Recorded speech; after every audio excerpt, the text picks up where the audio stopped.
మేఘాల మీద యేసు వచ్చుచున్నాడు, పరిశుద్ధులందరినీ తీసుకుపోతాడు.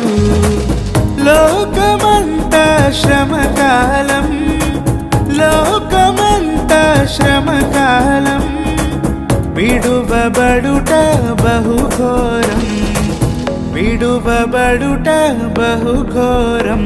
యేసు రాజుగా వచ్చుచున్నాడు, భూలోకమంతా తెలుసుకుంటారు.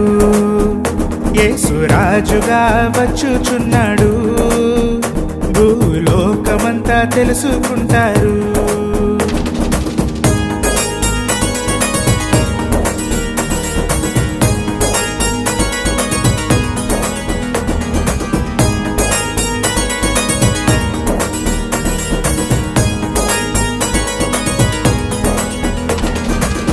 ఏడేండ్లు పరిశుద్ధ